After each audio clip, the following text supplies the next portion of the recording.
नमस्कार, मैं विनोद सेन नवीन senior secondary school की ऑनलाइन क्लास में आपका स्वागत करता हूं। कक्षा 9-10 के अंतर्गत हमारा जो आज का टॉपिक है वो है हमारा व्याकरण का।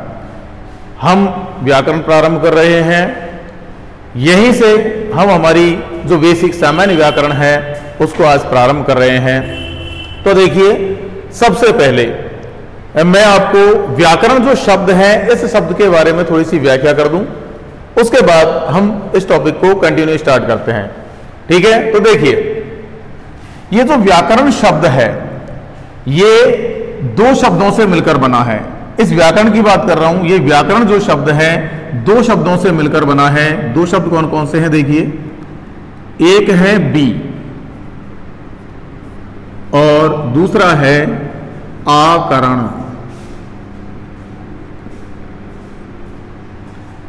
बी और आकरण, इन दोनों के योग से जो शब्द निर्मित हुआ है वह है व्याकरण।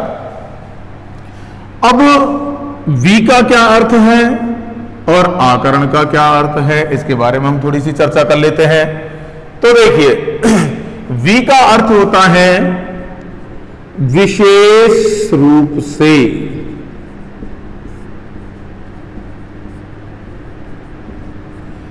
और आकरण का अर्थ है विग्रह करने वाला या परिमार्जित करने वाला।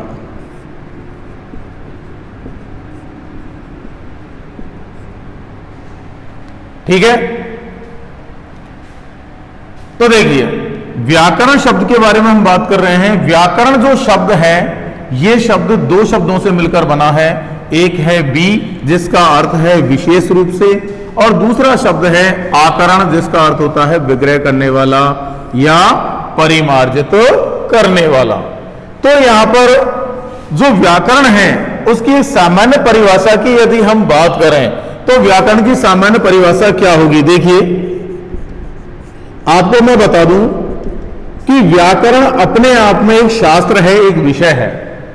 जिस प्रकार से समाजशास्त्र, राजनीति शास्त्र, दर्शन शास्त्र या और दूसरे शास्त्र होते हैं, ठीक उसी प्रकार से व्याकरण भी अपने आप में एक शास्त्र है, एक अलग से ही विषय है, पूरा कंप्लीट।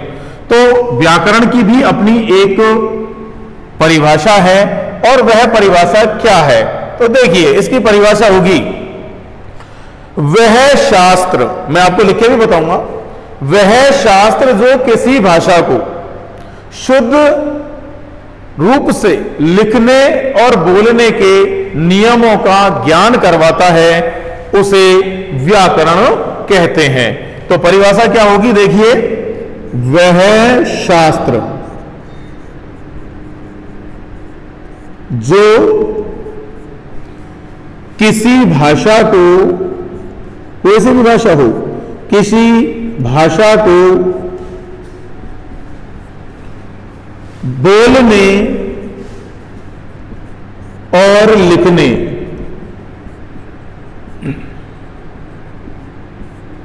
के नियमों का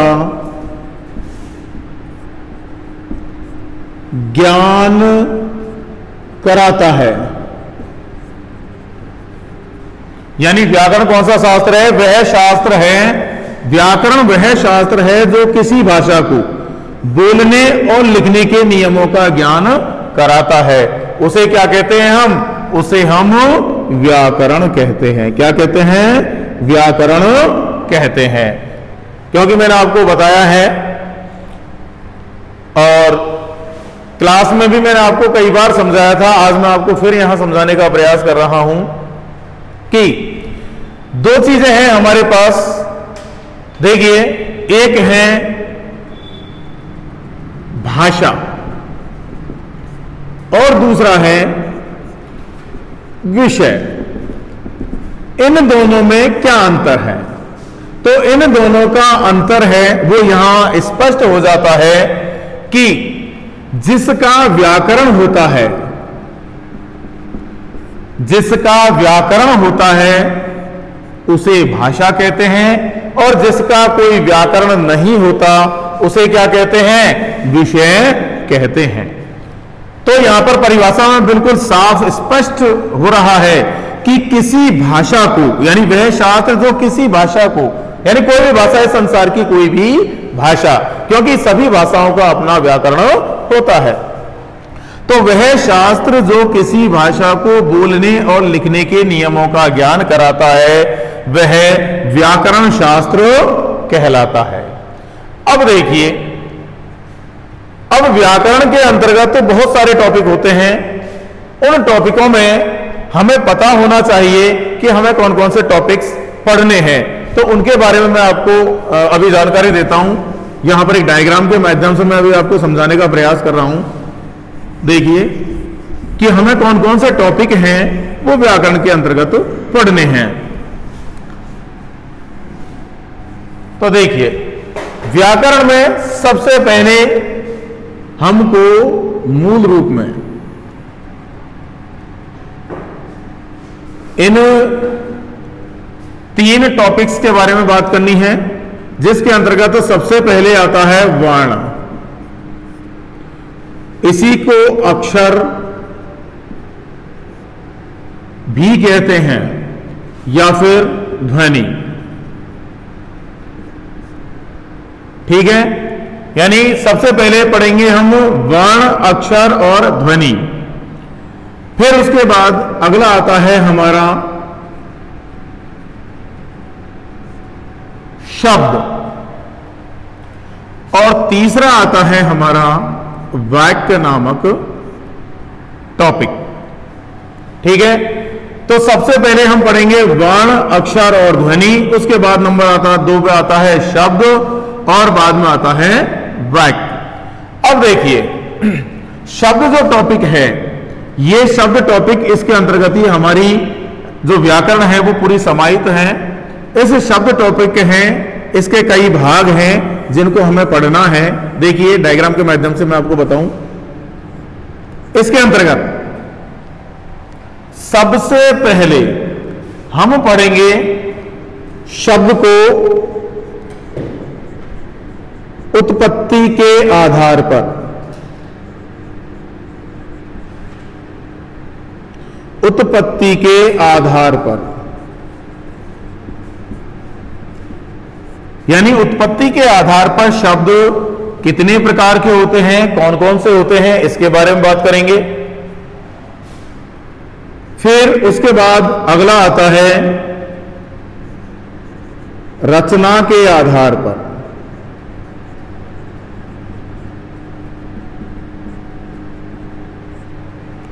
इसके बाद अगला आता है प्रयोग के आधार पर, और लास्ट आता है अर्थ के आधार पर।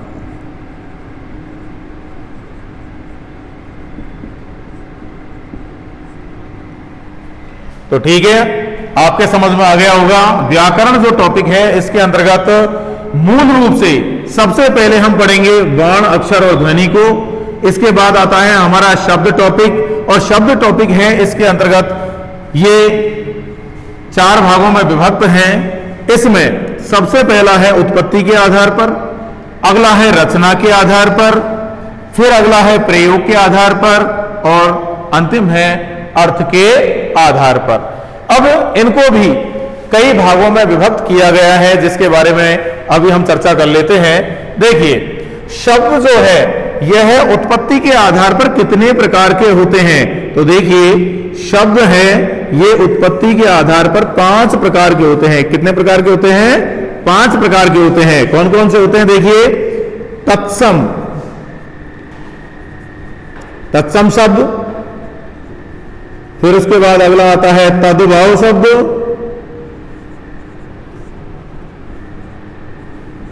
फिर देशज शब्द,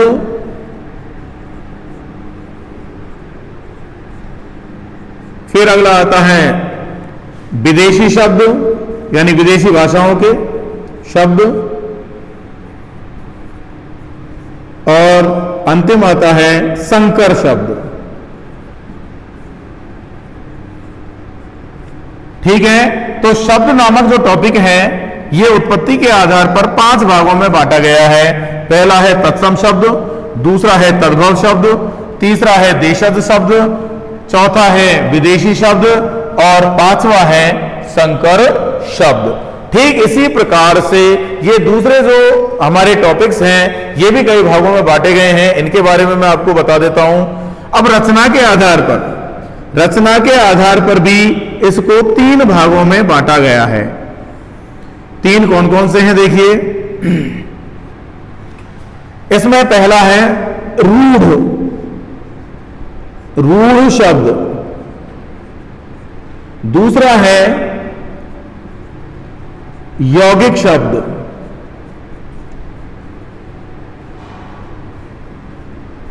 और तीसरा है योग रूढ़ शब्द।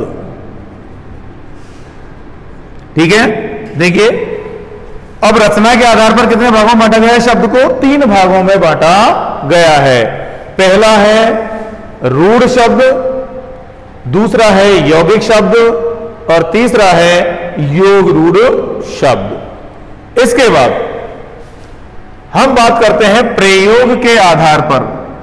यह काफी महत्वपूर्ण है, शब्द का यह भाग है ये काफी महत्वपूर्ण है और हिंदी व्याकरण में यह बहुत प्रभाव रखता है। तो देखिए ये कितने भागों में बांटा गया है। ये प्रयोग के आधार पर शब्द है, इसे 2 भागों में बांटा गया है। 2 कौन कौन से भाग हैं देखिए। पहला भाग है विकारी शब्द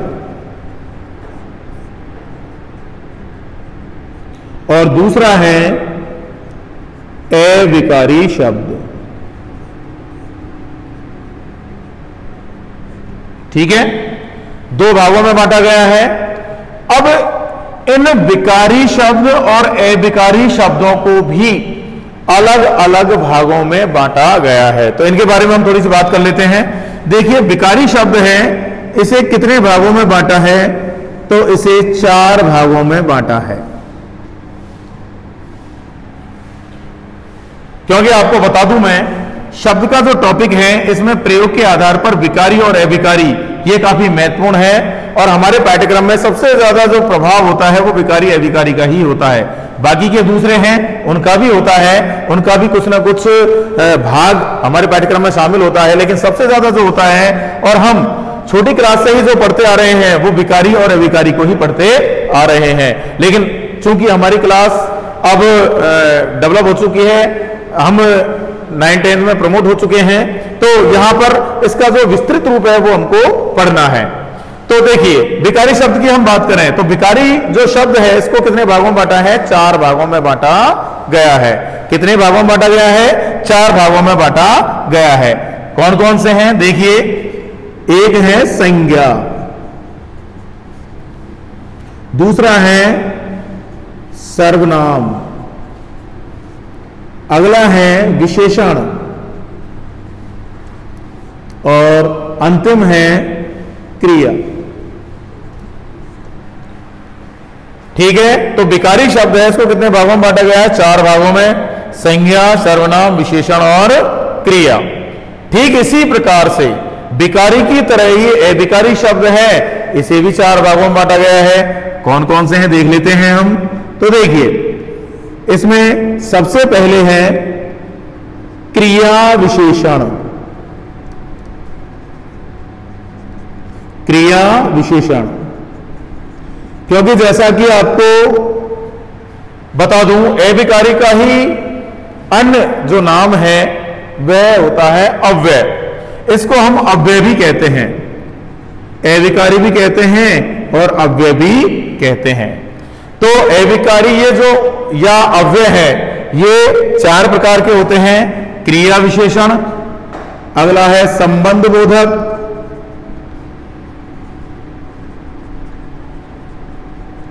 इसके बाद अगला है समुच्चय बोधक,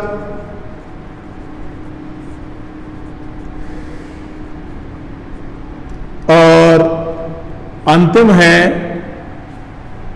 विस्मयादि बोधक, विस्मयादि बोधक अव्यय। ठीक है, तो यहां तक हमने पढ़ लिया। जहां तक मैं मानता हूं आपको किसी तरह कोई समस्या नहीं होगी। आगे बात करते हैं हम अर्थ के आधार पर। अर्थ के आधार पर इसे कई भागों में बांटा गया है, जिसमें पर्यायवाची शब्द, पर्यायवाची शब्द, विलोम शब्द, युग्म शब्द, एकार्थी शब्द,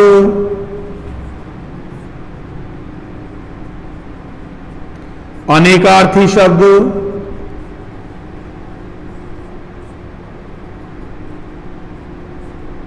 वाक्यांश के लिए एक शब्द,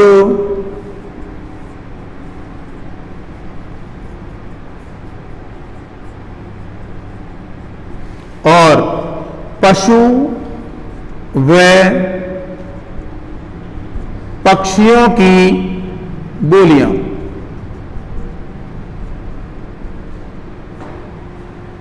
ठीक है, तो यहां तक आपके समझ में आ गया होगा। इसको एक बार मैं थोड़ा सा रिपीट कर देता हूं, फिर उसके बाद इसमें हमें और दूसरे अन्य कौन कौन से टॉपिक पढ़ने हैं उसके बारे में हम चर्चा करेंगे। उनके सिर्फ मैं नाम लिखकर और यहां पर आपको समझा दूंगा कि ये कौन कौन से टॉपिक्स हमें पढ़ने हैं। तो देखिए, यहां पर मैं प्रारंभ से ही दोबारा से स्टार्ट कर रहा हूं, व्याकरण से ही। व्याकरण शब्द की यदि हम बात करें तो व्याकरण शब्द है, ये दो शब्दों के योग से बना है। एक शब्द है वी और दूसरा है आकरण। ठीक है, एक शब्द है वी और दूसरा है आकरण, जिसमें वी का अर्थ होता है विशेष रूप से और आकरण का अर्थ होता है विग्रह करने वाला या परिमार्जित करने वाला। ठीक है, अब व्याकरण की यदि हम बात, परिभाषा की यदि हम बात करें तो व्याकरण की बिल्कुल सामान्य सी परिभाषा है, यह हमें याद होनी चाहिए। यदि हमसे कोई पूछ ले कि आप व्याकरण पढ़ते हैं, चलो व्याकरण की परिभाषा बताइए, तो आप क्या परिभाषा बताएंगे? तो देखिए, व्याकरण की बिल्कुल सामान्य सी परिभाषा है जो मैंने अभी यहां पर बोर्ड पर लिखकर और उसे अभी साफ कर दिया है। मैं दोबारा से मैं आपको रिपीट कर देता हूं कि वह शास्त्र, आप ध्यान से सुनेंगे, वह शास्त्र जो किसी भाषा को शुद्ध रूप से बोलने और लिखने के नियमों का ज्ञान करवाता है, उसे व्याकरण शास्त्र कहते हैं। ठीक है, अब देखिए व्याकरण के अंतर्गत हम कौन कौन से टॉपिक्स हैं जिन्हें हमें पढ़ना है, तो उनके बारे में आपको इस डायग्राम के माध्यम से मैं पुनः समझा देता हूं कि व्याकरण में सबसे पहले पढ़ेंगे हम वर्ण, इसी का दूसरा नाम अक्षर और अन्य नाम ध्वनि भी है। हालांकि इनकी सबकी अलग अलग परिभाषाएं मैं आपको समझाऊंगा। इसके बाद अगला जो हमारा टॉपिक है वो है शब्द। ये काफी विस्तृत टॉपिक है और जो शब्द टॉपिक है इसी के अंतर्गत हमारी लगभग पूरी ग्रामर समाहित है। तो शब्द टॉपिक है, इसको कई भागों में बांटा गया है, जिसमें सबसे पहला है उत्पत्ति के आधार पर। ठीक है, तो देखिए उत्पत्ति के आधार पर जो शब्द है इसको 5 भागों में बांटा गया है। कितने भागों में बांटा गया है? 5 भागों में बांटा गया है। क्या क्या नाम है उनके? तो देखिए 5 भाग हैं, उनके नाम है तत्सम शब्द, तद्भव शब्द, देशज शब्द, विदेशी शब्द और संकर शब्द। ठीक है, यह तो हुआ उत्पत्ति के आधार पर। अगला है रचना के आधार पर। तो रचना के आधार पर शब्द को कितने भागों में बांटा है? 3 भागों में बांटा गया है। एक है रूढ़ शब्द, दूसरा है यौगिक शब्द और तीसरा है योग रूढ़ शब्द। इसके बाद हम बात करते हैं प्रयोग के आधार पर, जो काफी महत्वपूर्ण भाग है और हम छोटी क्लास से ही इसी बात को ज्यादातर पढ़ते आए हैं। तो प्रयोग के आधार पर शब्द हैं, इसे 2 भागों में बांटा गया है। एक है विकारी शब्द और दूसरे हैं अविकारी शब्द, जिन्हें अव्यय भी कहते हैं। अब देखिए विकारी शब्द है, इसे 4 भागों में बांटा गया है। यानी विकारी शब्द कितने प्रकार के होते हैं? 4 प्रकार के होते हैं। संज्ञा, सर्वनाम, विशेषण और क्रिया। ये चार हैं, ये चारों विकारी शब्द के अंतर्गत आते हैं। इसके बाद अगला जो भाग है वह है अविकारी शब्द, जिसका दूसरा अन्य नाम है अव्यय।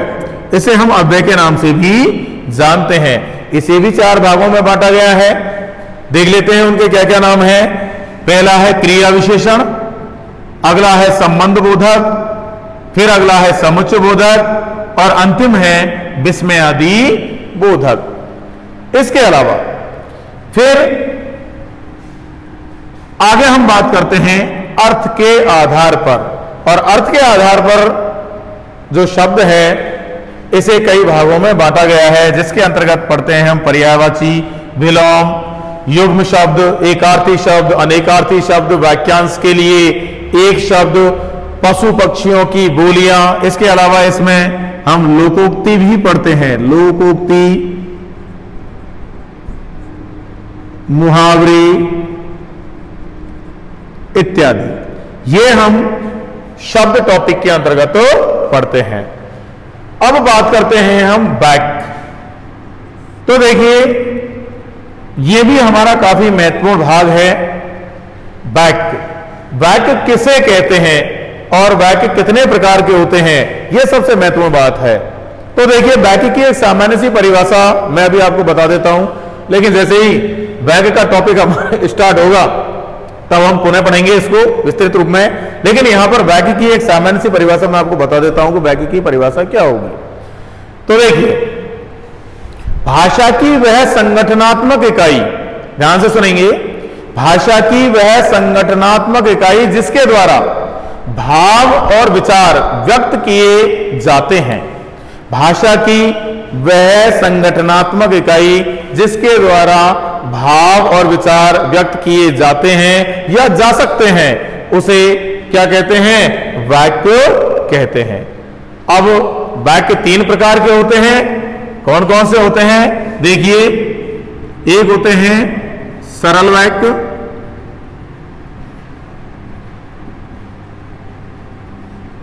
अगला होता है संयुक्त वाक्य और अगला है मिश्र वाक्य। ठीक है, तो वाक्य के अंतर्गत हम इन तीन भेदों को पढ़ेंगे। वाक्य के तीन भेद किए गए हैं, सरल वाक्य, संयुक्त वाक्य और मिश्र वाक्य, तीन प्रकार के होते हैं। इन टॉपिक्स के अलावा भी कुछ और टॉपिक हैं जो हमारे पाठ्यक्रम में 9th 10th के में शामिल हैं, उनको भी हम यहां पर समझ लेते हैं, उनके बारे में थोड़ी सामान्य जानकारी प्राप्त कर लेते हैं। देखिए कौन कौन से हैं, मैं आपको यहां पर आपको लिखकर बता देता हूं कि वे कौन कौन से हैं। तो इन टॉपिक्स को पढ़ने के अलावा हमें और क्या पढ़ना है, तो देखिए हमें एक टॉपिक पढ़ना है वाच्य, समास,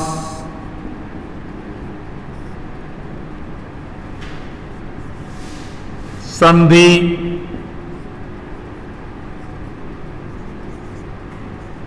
काल,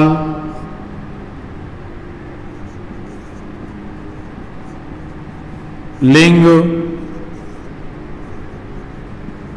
वचन और कारक। लगभग ये टॉपिक और हमें पढ़ने हैं, तब जाकर हमारी 9th 10th की जो ग्रामर है वो कंप्लीट होती है। तो जहां तक मैं मानता हूं इसकी सामान्य परिभाषा आपके समझ में आ गई होगी। और ये जो मैंने डायग्राम बनाया है, इस डायग्राम को आप ध्यान से देखें, अपनी कॉपी में इसे नोट डाउन करें और इसे समझने का प्रयास करें कि जो व्याकरण है इसको कितने भागों में और किस किस, किस प्रकार से बांटा गया है। ठीक है, तो देखिए यहां तक आपके समझ में आ गया होगा। इसके बाद अब हम हमारी व्याकरण का प्रारंभ करते हैं। यहां से मैंने आपको बताया कि व्याकरण है उसका हम प्रारंभ करेंगे हमारे वर्ण से। ठीक है, तो अब हम प्रारंभ करते हैं वर्ण।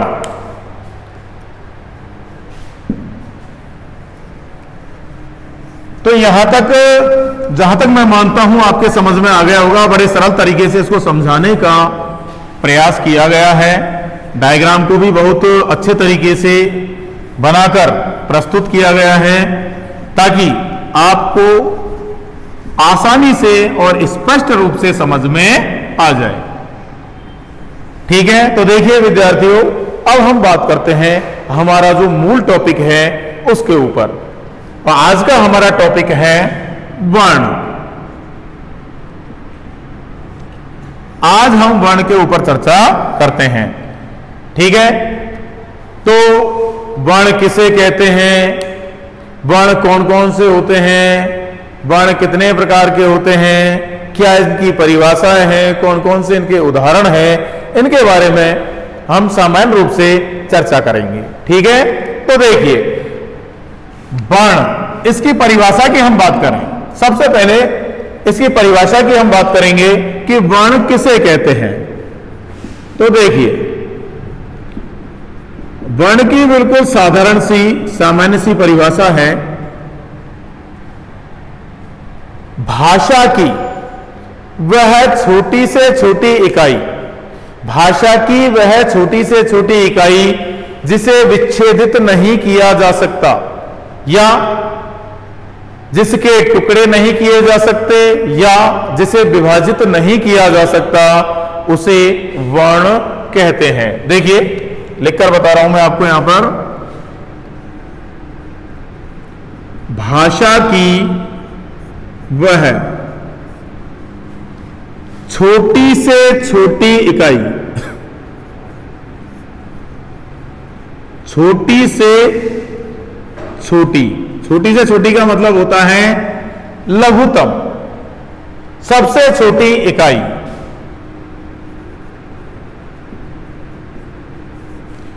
जिसे विच्छेदित नहीं किया जा सकता। विच्छेद का अर्थ होता है टुकड़े करना।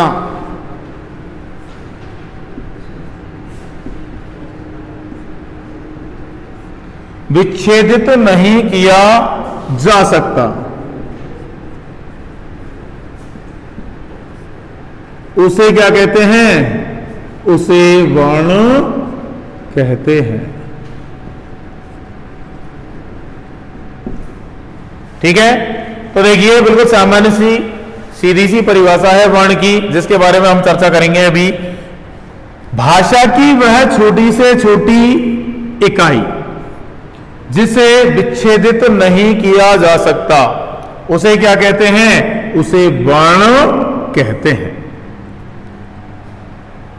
अब देखिए, अब आपको, क्योंकि जब मैं वर्ण, अक्षर और ध्वनि, जब इन तीनों की बात करूंगा और इनके उदाहरणों की जब मैं बात करूंगा, तो आप लोगों को ऐसा लगेगा कि सर ये क्या हो रहा है, ये उदाहरण आप वर्ण में प्रयोग में ले रहे हैं।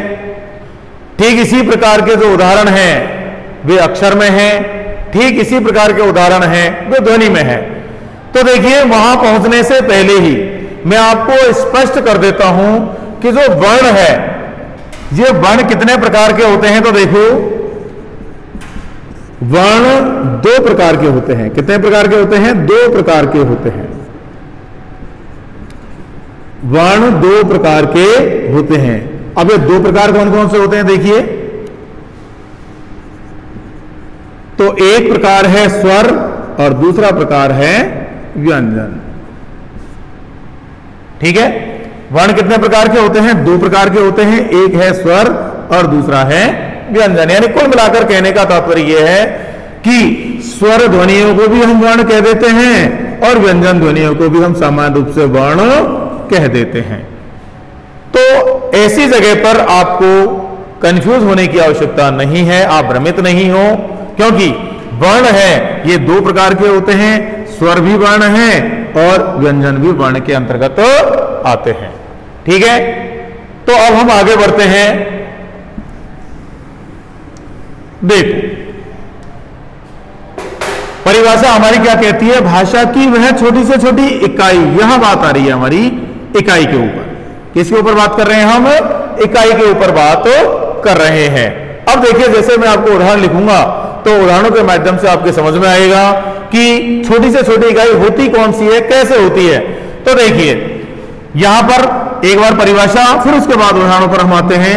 समझ लीजिए, भाषा की वह छोटी से छोटी इकाई जिसे विच्छेदित नहीं किया जा सकता, यह भी महत्वपूर्ण है। जिसे विच्छेदित, विच्छेदित का अर्थ होता है टुकड़े करना, ठीक है। तो भाषा की वह छोटी से छोटी इकाई जिसे विच्छेदित नहीं किया जा सकता, विच्छेदित नहीं किया जा सकता, उसे क्या कहते हैं? वर्ण कहते हैं। अब देखिए उदाहरणों की बात करते हैं हम।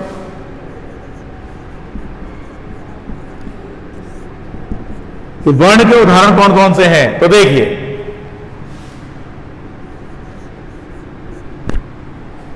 ए, ई, उ, री, इसके अलावा के, चे, टे, ते, पे, ये, रे, कुछ भी हम लिख दें, ठीक है। अब देखिए, अब यहां पर हमारे सामने ये वर्ण लिखे हुए हैं, इनमें हमें इनको पहचानना है कि भाषा की सबसे छोटी इकाई कौन सी है। तो देखिए, यहां पर मैं आपको बता दूं, ये सभी भाषा की सबसे छोटी इकाई है, अतः ये तो वर्ण के अंतर्गत आएंगे ही, क्योंकि यहां सबसे छोटी इकाई की बात हो रही है। मैंने आपको अभी बताया कि वर्ण में मैं आपको स्वरों की भी बात करूंगा, व्यंजनों की बात करूंगा। स्वर और व्यंजनों के उदाहरण लिखते समय मैं वर्ण शब्द है उसका बार बार प्रयोग करूंगा, तो आप कंफ्यूज नहीं हो। यहां पर जो वर्ण टॉपिक है इसके बारे में हम बात कर रहे हैं, इसकी परिभाषा के बारे में बात कर रहे हैं, इसके उदाहरणों के बारे में हम बात कर रहे हैं। तो यहां पर हमको ध्यान देने योग्य सबसे महत्वपूर्ण बात है इकाई, सबसे छोटी इकाई, और जिसे विच्छेदित नहीं किया जा सकता, इस बात के ऊपर हमें सबसे ज्यादा ध्यान देना है। तो देखिए, इन्हें ए, ई, उ और री, इन्हें किसी भी प्रकार से विच्छेदित नहीं किया जा सकता। क्यों? क्योंकि यह भाषा की सबसे छोटी इकाई है। अब इनके टुकड़े नहीं किए जा सकते। अब देखिए, अगले उदाहरणों की बात करूं मैं, जैसे कैचे, टेते, पे, ये, रे, क्या हम इन्हें वर्ण कह सकते हैं? तो देखिए, सामान्य रूप से मैंने आपको लिखा कि वर्ण दो प्रकार के होते हैं, एक स्वर होते हैं और दूसरे व्यंजन होते हैं, ठीक है।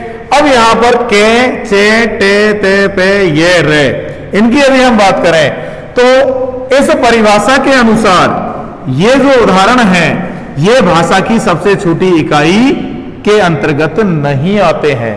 क्यों नहीं आते हैं? क्योंकि ये जो के लिखा हुआ है, इस के में ए स्वर शामिल है। अब इस के का विच्छेदित, इस कै को विच्छेदित किया जा सकता है, इसके टुकड़े किए जा सकते हैं, ठीक है। तो देखिए, यदि अब हमें भाषा की सबसे लघुतम इकाई बनाना है, तो उसके लिए हमें क्या करना पड़ेगा?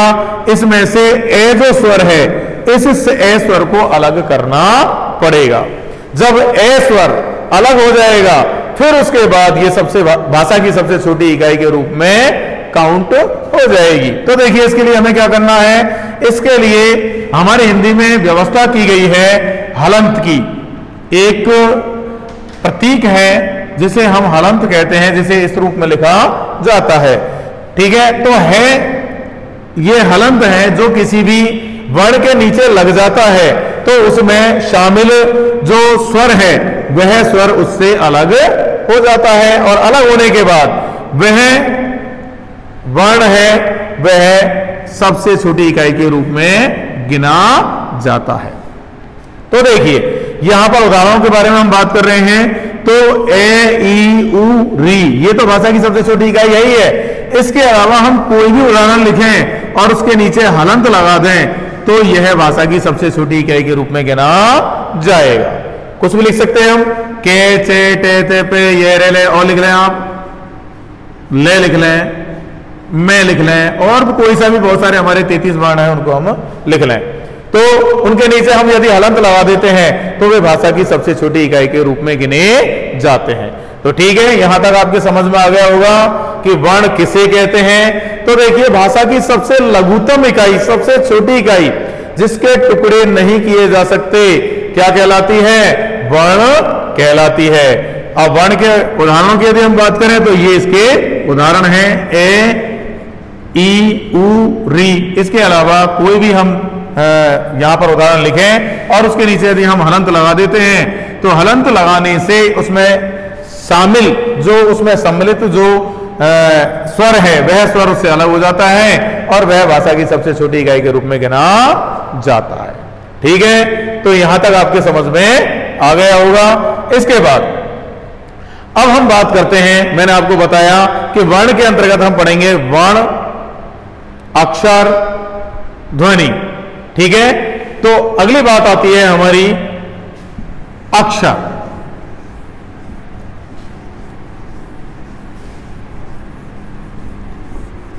यहां तक आपके समझ में आ गया होगा कि वर्ण किसे कहते हैं, क्या इसकी परिभाषा है, कौन कौन से इसके उदाहरण हैं। अब बात करते हैं हम अक्षर की।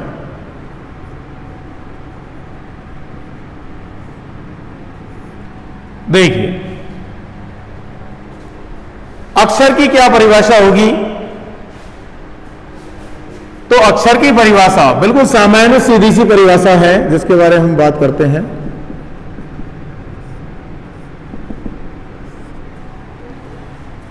श्वास के एक ही झोंके या एक ही आघात या एक ही झटके से उत्पन्न ध्वनि क्या कहलाती है, अक्षर कहलाती है। परिभाषा क्या होगी, देखिए, श्वास के एक ही झटके, श्वास के एक ही झटके से उत्पन्न ध्वनि अक्षर कहलाती है। ठीक है, क्या है परिभाषा, श्वास के एक ही झटके से उत्पन्न ध्वनि अक्षर कहलाती है। अब इसके उदाहरणों के बारे में बात करते हैं। देखिए, तो उदाहरण कौन कौन से होंगे, कै, कोई भी हम लिख दें। हमारे 33 व्यंजन हैं, उन 33 व्यंजनों में से कोई सा व्यंजन हम यहां पर लिख सकते हैं, कै। अब हम इसका उच्चारण कर रहे हैं तो इसका उच्चारण श्वास के एक ही झटके में हो रहा है।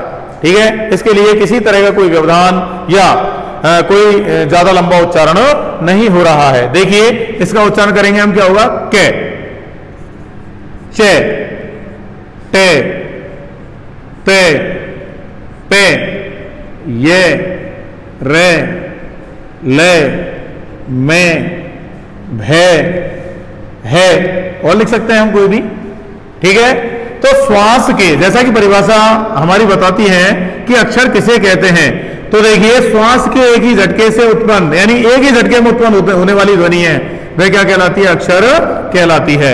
यानी इसके लिए कोई दीर्घ श्वास की आवश्यकता नहीं होती है, एक ही झटके में उत्पन्न हो जाती है ये ध्वनियां, इसीलिए इनको हम क्या कहते हैं, अक्षर भी कहते हैं। ठीक है, तो यहां तक आपके समझ में आ गया होगा, वर्ण हमारे समझ में आ गया होगा। इसके अलावा हमने अभी पढ़ा है अक्षर, तो अक्षर की भी सामान्य सी परिभाषा और उदाहरण है, ये जहां तक मैं मानता हूं आपके समझ में आ गए होंगे। अब बात करते हैं हम ध्वनि की, क्योंकि सबसे पहले मैंने आपको बताया था कि हम व्याकरण के अंतर्गत सबसे पहले पढ़ेंगे वर्ण, अक्षर और ध्वनि। ये तीनों ही एक ही वर्ण के ही अलग अलग नाम हैं और इनकी परिभाषाएं अलग हैं, लेकिन इनके उदाहरण लगभग लगभग एक जैसे हैं। इसीलिए मैंने आपको बताया था कि जो वर्ण है इसके कितने रूप हैं या कितने प्रकार का होता है, तो दो प्रकार के होते हैं, एक स्वर और दूसरा व्यंजन। यही उदाहरण है, ये घूम फिरकर आपको अक्षर में मिलेंगे, यही आपको वर्ण में मिलेंगे और यही आपको ध्वनि में मिलेंगे। तो अब हम बात करते हैं, जो इसका अगला टॉपिक है वह है ध्वनि।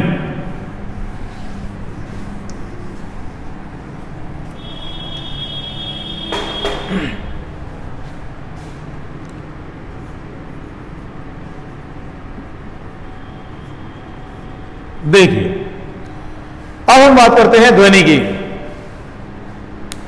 तो देखिए, ध्वनि के बारे में हम आपसे कहते हैं कि सामान्य रूप से यदि हम बात करें, हम आपसे पूछें कि ध्वनि किसे कहते हैं, तो सामान्य रूप से किसी भी आवाज को ध्वनि कहते हैं। लेकिन अभी हम वर्तमान में पढ़ रहे हैं व्याकरण, और व्याकरण में ध्वनि किसे कहते हैं, तो इसकी सामान्य सी परिभाषा है जिसके बारे में हम बात कर लेते हैं, और सामान्य से इसके उदाहरण है जिसके बारे में हम बात कर लेते हैं। देखिए परिभाषा क्या है। मुंह के द्वारा किया गया प्रतीकात्मक, मुंह के द्वारा किया गया प्रतीकात्मक उच्चारण क्या कहलाता है? ध्वनि कहलाता है।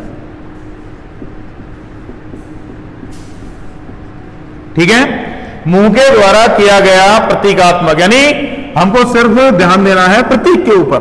ठीक है, तो मुंह के द्वारा किया गया प्रतीकात्मक उच्चारण ध्वनि कहलाता है। अब मैं बोलूं चाहे स्वर या व्यंजन, कोई भी ध्वनि मैं उच्चारित करूं, मैं करूं, जैसे उदाहरण के तौर पर ए, आ, ई